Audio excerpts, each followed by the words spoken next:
Very good afternoon students. प्यारे बच्चों, कल असी पढ़नाव नूं पढ़िया। अज बच्चों असी पंजाबी पाठ पुस्तक का पाठ 6 शेख फरीद जी नूं पढ़ांगे। बच्चों, पंजाबी साहित्य विच कई महान संत, सूफी फकीर अते कई गुरु होए हन।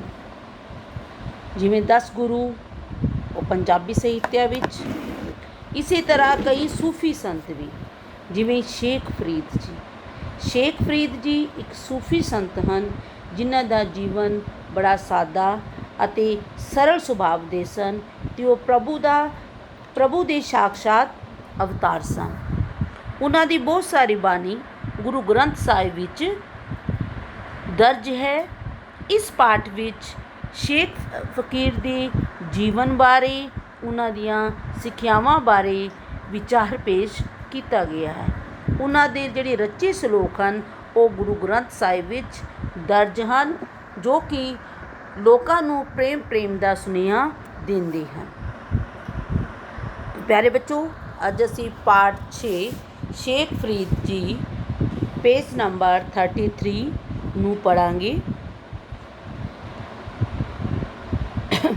इस पाठ विच सूफी शेख फरीद जी जीवन, उन्हां दी सिੱਖਿਆਵਾਂ, उन्हां दे विचारां बारे दस्सिया गया है। उन्हां दे रचे श्लोक गुरु ग्रंथ साहिब विच दर्ज हैं, जो प्रेम प्यार दा सुनेहा दिंदे हैं। शेख फरीद जी एक मशहूर सूफी फकीर सन। इन्हां दा जन्म 1173 ईस्वी विच मुल्तान ਦੇ ਇੱਕ ਛੋਟੇ ਜਿਹੇ ਪਿੰਡ ਕੋਠੀਵਾਲਾ ਵਿਖ ਹੋਇਆ। ਇਹਨਾਂ ਦੇ ਪਿਤਾ ਦਾ ਨਾਮ ਸ਼ੇਖ ਜਮਾਲੂਦੀਨ ਅਤੇ ਮਾਤਾ ਦਾ ਨਾਮ ਕਰੂਸਮ ਸੀ। ਆਪ ਦੇ ਗੁਰੂ ਦਾ ਨਾਮ ਬਖਤਿਆਰ ਕਾਕੀ ਸੀ। ਉਹ ਉਹਨਾਂ ਦੀ ਵਿਰਾਗਮਈ ਰਹਿਣੀ ਬਹਿਣੀ ਤੋਂ ਇੰਨੇ ਪ੍ਰਭਾਵਿਤ ਹੋਏ ਕਿ ਉਹਨਾਂ ਨੇ ਆਪਣੀ ਗੱਦੀ ਇਹਨਾਂ ਨੂੰ ਬਖਸ਼ ਦਿੱਤੀ। ਆਪ ਨੇ ਇਸ ਜ਼ਿੰਮੇਵਾਰੀ ਨੂੰ ਲਗਭਗ 32 साल निभाया। बच्चों, शेख फरीद जी एक सूफी संत सन। इन्हां दा जन्म 1173 ईस्वी विच मुल्तान पाकिस्तान दे एक छोटे जे पिंड कोठीवाला विखे होया। इन्हां दा पिता दा नाम सी बच्चों शेख जमालूद्दीन अते माता दा नाम सी करूसम सी। आप दे गुरु दा नाम बख्तियार काकी सी। इन्हां दी विरागमई की हुंदी है प्रभु भगती विच। जिहड़े शेख फरीद जी सन ये प्रभु भगती विच बड़ा लीन रहिंदे सन ते इन्हां दी रहनी बहनी नूं इन्ने प्रभावित होए कि उन्हां ने अपनी गद्दी इन्हां नूं बख्श दित्ती, सौंप दित्ती। आपने इस जिम्मेवारी नूं लगभग 32 साल निभाया।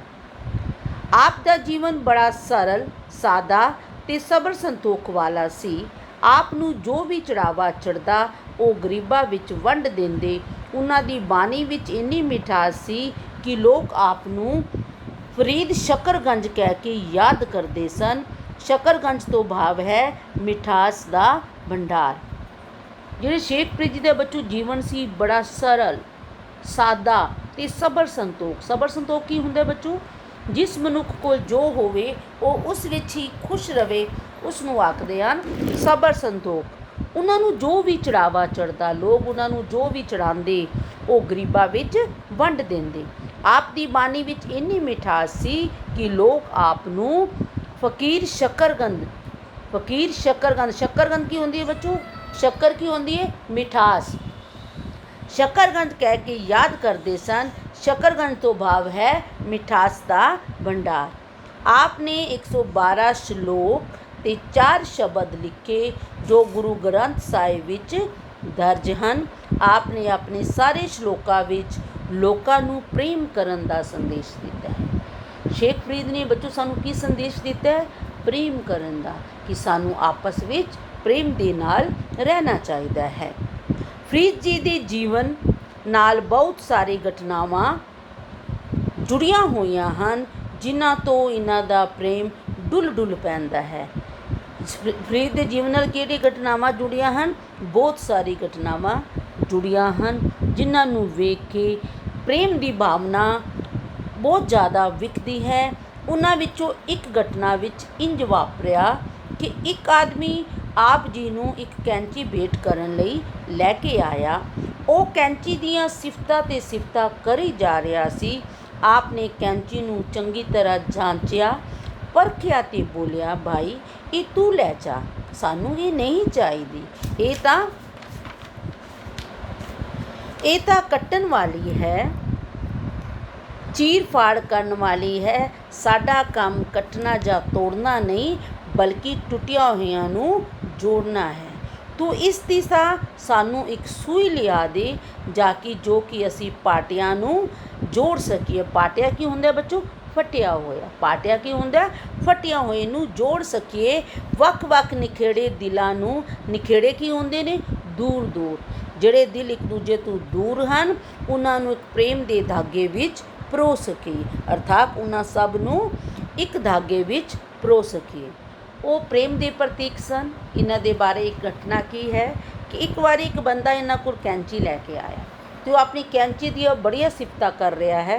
ਅਤੇ ਗੁਰੂ ਜੀ ਨੇ ਉਹਨਾਂ ਦੀਆਂ ਗੱਲਾਂ ਸੁਣ ਕੇ ਕਿਹਾ, ਸ਼ੇਖ ਫਰੀਦ ਜੀ ਨੇ, ਕਿ ਭਾਈ ਸਾਨੂੰ ਇਹ ਕੈਂਚੀ ਨਹੀਂ ਚਾਹੀਦੀ, ਤੂੰ ਆਪਣੀ ਇਹ ਕੈਂਚੀ ਲੈ ਜਾ, ਕਿਉਂਕਿ ਇਹ ਕੱਟਣ ਵੱਢਣ ਵਾਲੀ ਹੈ, ਚੀਰ ਫਾੜ ਕਰਨ ਵਾਲੀ ਹੈ। ਸਾਨੂੰ ਤਾਂ ਕੱਟਣ ਵੱਢਣ ਦਾ ਕੰਮ ਨਹੀਂ ਕਰਨਾ, ਬਲਕਿ ਅਸੀਂ ਤਾਂ ਟੁੱਟੀਆਂ ਹੋਇਆਂ ਨੂੰ ਵੀ ਜੋੜਨਾ ਹੈ।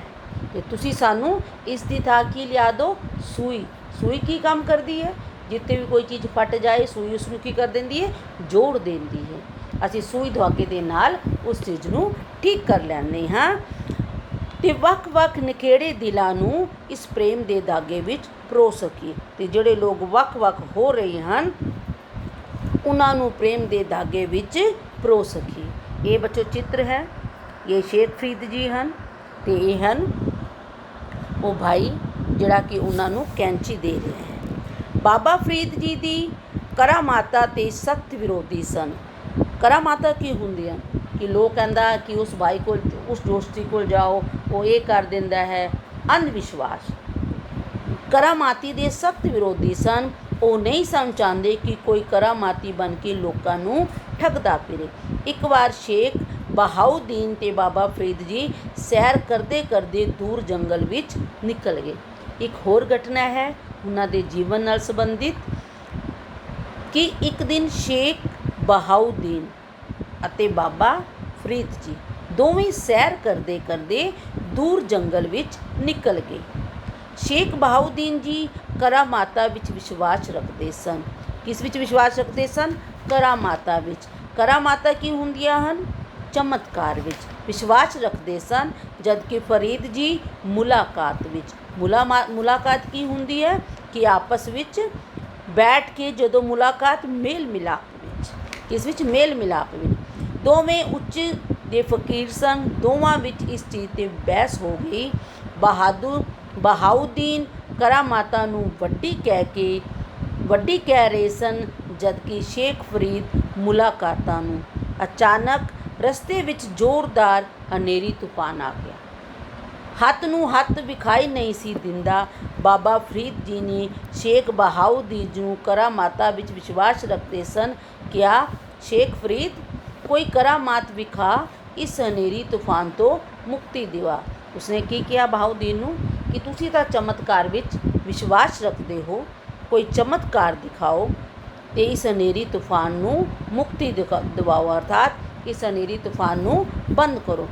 ਸ਼ੇਖ ਸਾਹਿਬ ਬੋਲੇ, ਇਸ ਵੇਲੇ ਇੰਨੀ ਜਲਦੀ ਕਰਾਮਾਤ ਕਿਵੇਂ ਹੋ ਸਕਦੀ ਹੈ? ਬਾਬਾ ਫਰੀਦ ਜੋ ਇਨਸਾਨੀ ਮੁਲਾਕਾਤਾਂ ਨੂੰ ਵੱਡਾ ਆਖਦੇ ਸਨ, ਬੋਲੋ ਸ਼ੇਖ ਸਾਹਿਬ ਮੇਰੇ ਨਾਲ ਆਓ। ਉਹ ਸਾਹਮਣੇ ਪਿੰਡ ਵਿੱਚ ਇੱਕ ਗਰੀਬ ਜਿਹਾ ਬੰਦਾ ਰਹਿੰਦਾ ਹੈ, ਆਪਾਂ ਉਸ ਕੋਲ ਚਲਦੇ ਹਾਂ। ਇੱਕ ਵਾਰੀ ਬਹਾਉਦੀਨ ਅਤੇ ਸ਼ੇਖ ਫਰੀਦ ਦੋਵੇਂ ਸੈਰ ਕਰਨ ਲਈ ਜੰਗਲ ਵਿੱਚ ਜਾਂਦੇ ਸਨ। ਸੈਰ ਕਰਦੇ ਕਰਦੇ ਰਸਤੇ ਵਿੱਚ ਜਿਹੜੇ ਸ਼ੇਖ ਬਹਾਉਦੀਨ ਜੀ ਸਨ, ਉਹ ਚਮਤਕਾਰ ਵਿੱਚ ਵਿਸ਼ਵਾਸ ਰੱਖਦੇ ਸਨ ਅਤੇ ਫਰੀਦ ਜੀ ਪ੍ਰੇਮ ਵਿੱਚ। ਦੋਵਾਂ ਵਿੱਚ ਆਪਸ ਵਿੱਚ ਬਹਿਸ ਹੋ ਗਈ। ਬਹਾਉਦੀਨ ਆਖਣ ਲੱਗੇ ਕਿ ਚਮਤਕਾਰ ਵੱਡੇ ਹਨ ਅਤੇ ਸ਼ੇਖ ਫਰੀਦ ਜੀ ਆਖਦੇ ਕਿ ਮੁਲਾਕਾਤ ਅਰਥਾਤ ਪ੍ਰੇਮ ਪਿਆਰ। ਅਚਾਨਕ ਰਸਤੇ ਵਿੱਚ ਜ਼ੋਰਦਾਰ ਆਂਧੀ ਤੂਫਾਨ ਆ ਗਿਆ। ਹੱਥ ਨੂੰ ਹੱਥ ਵਿਖਾਈ ਨਹੀਂ ਦੇ ਰਿਹਾ ਸੀ। ਬਾਬਾ ਫਰੀਦ ਜੀ ਨੇ ਸ਼ੇਖ ਬਹਾਉਦੀਨ ਜੋ ਕਰਾਮਾਤਾਂ ਵਿੱਚ ਵਿਸ਼ਵਾਸ ਰੱਖਦੇ ਸਨ ਕਿਹਾ, ਸ਼ੇਖ ਸਾਹਿਬ ਕੋਈ ਕਰਾਮਾਤ ਕਰਕੇ ਵਿਖਾਓ, ਇਸ ਹਨੇਰੀ ਤੂਫਾਨ ਤੋਂ ਮੁਕਤੀ ਦਿਵਾਓ। ਸ਼ੇਖ ਸਾਹਿਬ ਬੋਲੇ, ਇਸ ਵੇਲੇ ਕੋਈ ਇੰਨੀ ਜਲਦੀ ਚਮਤਕਾਰ ਨਹੀਂ ਹੋ ਸਕਦਾ। ਬਾਬਾ ਫਰੀਦ ਜੀ ਜੋ ਇਨਸਾਨੀ ਮੁਲਾਕਾਤ ਨੂੰ ਵੱਡਾ ਆਖਦੇ ਸਨ ਬੋਲੇ, ਸ਼ੇਖ ਸਾਹਿਬ ਮੇਰੇ ਨਾਲ ਆਓ। ਉਹ ਸਾਹਮਣੇ ਪਿੰਡ ਵਿੱਚ ਇੱਕ ਗਰੀਬ ਬੰਦਾ ਰਹਿੰਦਾ ਹੈ, ਆਪਾਂ ਉਸ ਕੋਲ ਚੱਲਦੇ ਹਨ। ਇਹ ਬੱਚੋ ਚਿੱਤਰ ਹੈ। ਇਸ ਚਿੱਤਰ ਵਿੱਚ ਸ਼ੇਖ ਫਰੀਦ ਅਤੇ ਬਹਾਉਦੀਨ ਜੰਗਲ ਦੀ ਸੈਰ ਕਰਦੇ ਹੋਏ ਵਿਖਾਈ ਦੇ ਰਹੇ ਹਨ। ਬਾਬਾ ਫਰੀਦ ਜੀ ਤੇ ਸ਼ੇਖ ਬਹਾਉਦੀਨ ਉਸ ਗਰੀਬ ਆਦਮੀ ਦੇ ਘਰ ਪਹੁੰਚੇ। ਉਸ ਗਰੀਬ ਆਦਮੀ ਨੇ ਉਹਨਾਂ ਨੂੰ ਬਹੁਤ ਆਓ ਭਗਤ ਕੀਤੀ, ਸਵਾਗਤ ਕੀਤਾ। ਬੜੇ ਆਦਰ ਦੇ ਨਾਲ ਉਹਨਾਂ ਦਾ ਮਾਣ ਸਤਿਕਾਰ ਕੀਤਾ। ਉਹਨਾਂ ਨੂੰ ਰਾਤ ਕੱਟਣ ਲਈ ਮੰਜਾ ਬਿਸਤਰਾ ਦਿੱਤਾ, ਖਾਣ ਲਈ ਰੁੱਖਾ ਸੁੱਕਾ ਭੋਜਨ ਦਿੱਤਾ ਅਤੇ ਉਹਨਾਂ ਨੂੰ ਰਾਤ ਕੱਟਣ ਲਈ ਸੌਣ ਲਈ ਮੰਜਾ ਵੀ ਦਿੱਤਾ, ਬਿਸਤਰਾ ਵੀ ਦਿੱਤਾ। ਖਾਣ ਲਈ ਉਸਕੋ ਜੋ ਵੀ ਰੁੱਖਾ ਸੁੱਕਾ ਪਿਆ ਸੀ ਉਹ ਵੀ ਪੇਸ਼ ਕੀਤਾ। ਬਹਾਉਦੀਨ ਉਸ ਗਰੀਬ ਆਦਮੀ ਦੀ ਆਓ ਭਗਤ ਤੋਂ ਬੜਾ ਖੁਸ਼ ਹੋਇਆ। ਆਓ ਭਗਤ ਕੀ ਹੁੰਦੀ ਹੈ? ਇੱਜ਼ਤ, ਮਾਣ, ਸਤਿਕਾਰ। ਅਤੇ ਉਹ ਬੜਾ ਖੁਸ਼ ਹੋਇਆ ਅਤੇ ਬੋਲਿਆ, ਤੁਹਾਡੀ ਗੱਲ ਬਿਲਕੁਲ ਠੀਕ ਹੈ, ਕਰਾਮਾਤਾਂ ਨਾਲੋਂ ਮੁਲਾਕਾਤ ਸੱਚਮੁੱਚ ਵੱਡੀ ਹੈ। ਫਿਰ ਬਹਾਉਦੀਨ ਨੇ ਸ਼ੇਖ ਫਰੀਦ ਨੂੰ ਕੀ ਕਿਹਾ ਕਿ ਕਰਾਮਾਤਾਂ ਨਾਲੋਂ, ਚਮਤਕਾਰ ਨਾਲੋਂ, ਤੁਹਾਡੀ ਗੱਲ ਬਿਲਕੁਲ ਠੀਕ ਹੈ ਕਿ ਕਰਾਮਾਤਾਂ ਨਾਲੋਂ ਮੁਲਾਕਾਤ ਸੱਚਮੁੱਚ ਵੱਡੀ ਹੈ। ਅਰਥਾਤ ਜਿਹੜੇ ਚਮਤਕਾਰ ਹਨ, ਜਿਹੜੇ ਅੰਧ ਵਿਸ਼ਵਾਸ ਹਨ, ਇਹ ਸਭ ਝੂਠ ਹਨ। ਇਹਨਾਂ ਨਾਲੋਂ ਇੱਕ ਦੂਜੇ ਦੇ ਨਾਲ ਪਿਆਰ ਦੇ ਨਾਲ ਲੈਣਾ, ਲੋਕਾਂ ਦੇ ਵਿੱਚ ਪਿਆਰ ਦਾ ਸੰਦੇਸ਼ ਦੇਣਾ, ਉਹ ਸਭ ਤੋਂ ਵੱਡਾ ਹੈ। ਇਹ ਸੀ ਬੱਚੋ ਸਾਡਾ ਪਾਠ ਸ਼ੇਖ ਫਰੀਦ ਜੀ। ਸ਼ੇਖ ਫਰੀਦ ਦੇ ਜੀਵਨ ਤੋਂ ਬੱਚੋ ਸਾਨੂੰ ਇਹ ਸਿੱਖਿਆ ਮਿਲਦੀ ਹੈ ਕਿ ਸਾਨੂੰ ਆਪਣਾ ਜੀਵਨ ਸਰਲ, ਸਾਦਾ ਅਤੇ ਸਬਰ ਸੰਤੋਖ ਵਾਲਾ ਜੀਣਾ ਚਾਹੀਦਾ ਹੈ। ਇਸ ਦੇ ਨਾਲ ਲੋਕਾਂ ਦੇ ਦਿਲਾਂ ਨੂੰ ਜੋੜਨਾ ਚਾਹੀਦਾ ਹੈ। ਸਭ ਦੇ ਨਾਲ ਪ੍ਰੇਮ ਪਿਆਰ ਦੇ ਨਾਲ ਰਹਿਣਾ ਚਾਹੀਦਾ ਹੈ। ਬੱਚੋ